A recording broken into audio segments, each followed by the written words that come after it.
kita dari kelompok 1. Hari ini kita lagi ada di Museum 10 November Surabaya. Di video kali ini kita akan cari tahu sejarah apa aja sih yang ada di Museum 10 November Surabaya. Museum 10 November berada di kawasan Tugu Pahlawan Surabaya, tepat di jantung kota Surabaya.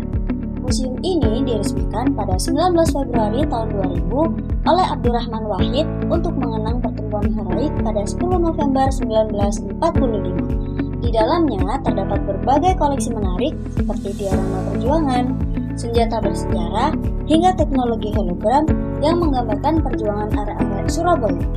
Kira-kira nilai patriotisme apa saja ya yang bisa kita ambil di museum ini?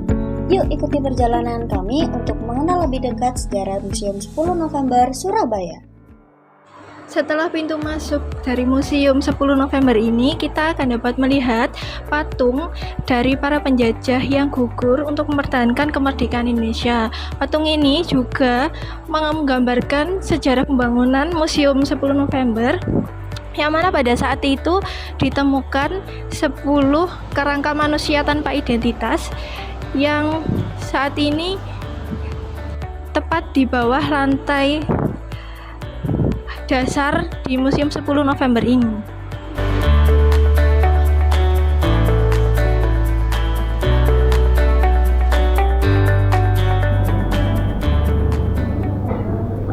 Halo teman-teman sekalian, perkenalkan nama aku Syahjahan Taj Fikri, NIM 1312300 jadi di sini kami sedang melaksanakan tugas kelompok teman-teman, yang dimana lokasi kami sekarang berada di Museum 10 November.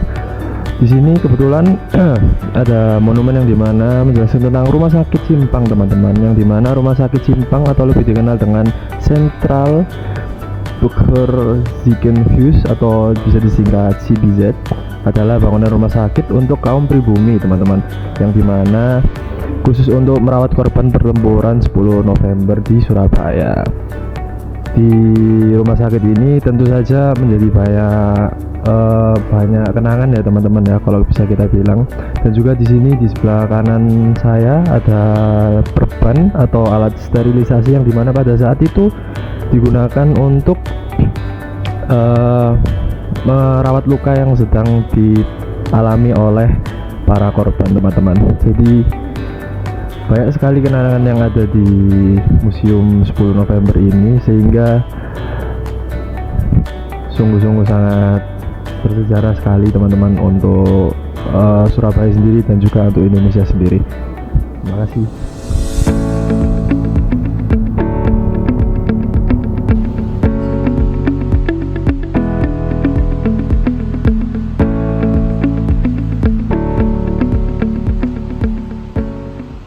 Ini ada masa pasca proklamasi, dan pada 1 Oktober 1945 ada penyerbuan markas Keinpetai.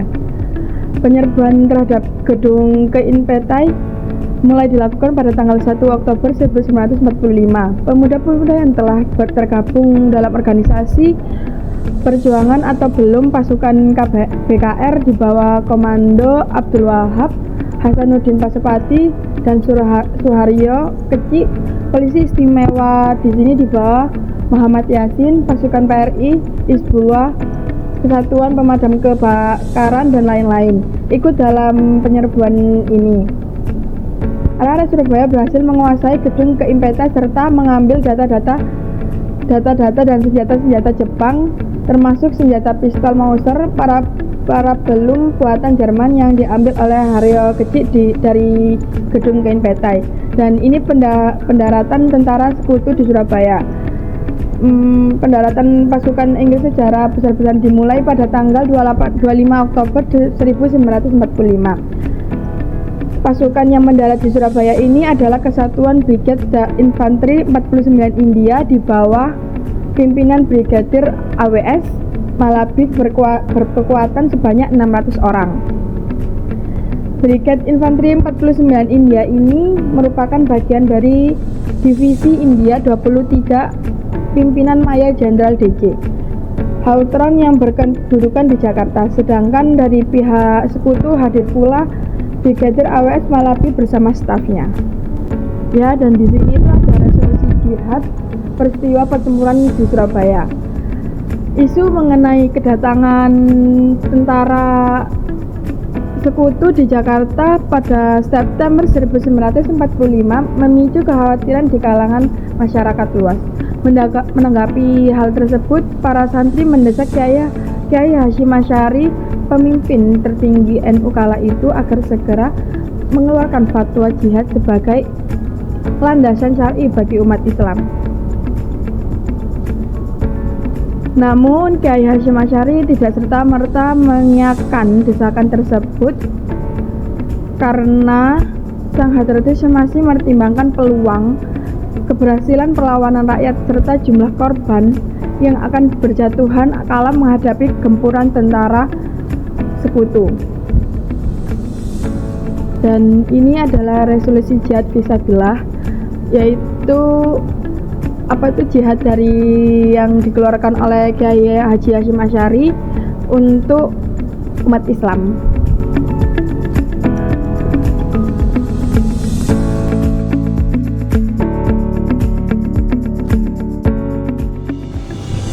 Oke, sahabat-sahabat sekalian, jadi di sini saya akan menjelaskan tentang sejarah dari pembentukan kekuatan atau National Force Formation dari pada masa proklamasi Republik Indonesia di Surabaya. Jadi dalam pembentukan kekuatan ini sejalan dengan kebulatan tekad rakyat untuk memimpin Surabaya, yang dimana ditugaskan untuk mempertahankan kemerdekaan negara Republik Indonesia. Di sini ada komandan pasukan yang bisa dibilang adalah Polisi Istimewa Karesidenan, yang dimana itu diambil alih oleh Inspektur tingkat 1 yaitu Muhammad Yasin, teman-teman. Kemudian di sini juga ada pembentukan kekuatan atau National Force Formation, yang dimana dalam konteks KNI atau Komite Nasional Indonesia. Dalam seperti yang dijelaskan pada tulisan ini, yaitu dalam sidang PPKI di Jakarta pada tahun 22 Agustus 1945 yang menghasilkan beberapa keputusan, sehingga menindaklanjuti keputusan itu, pembentukan KNI dilaksanakan di Karesidenan Surabaya pada tanggal 25 sampai 27 Agustus 1945. Kemudian di sini juga ada BKRI, yang dimana Barisan Keamanan Rakyat, yang dimana setelah pemerintahan pusat mengumumkan berdirinya Barisan Keamanan Rakyat pada tanggal 23 Agustus 1945, yang bertujuan untuk menyelenggarakan keamanan rakyat. Pada saat itu dimulai pada tanggal 2 September, teman-teman, yaitu tahun 1945. Sehingga di sini bisa kalian lihat adalah tentang sejarah tentang pembentukan kekuatan, pembentukan KNI, Komite Nasional Indonesia, dan juga BKR, yaitu Barisan Keamanan Rakyat. Senjata di belakang saya adalah peninggalan tentara Jepang awalnya, namun dirampas kembali oleh arek-arek Surabaya dan digunakan pada tahun 1945 untuk melawan sekutu yang lebih kuat. Bagi arek-arek Surabaya, senjata ini bukan hanya sebagai alat saja, tetapi sebagai alat untuk mempertahankan kemerdekaan Indonesia dan mempertahankan harga diri bangsa Indonesia.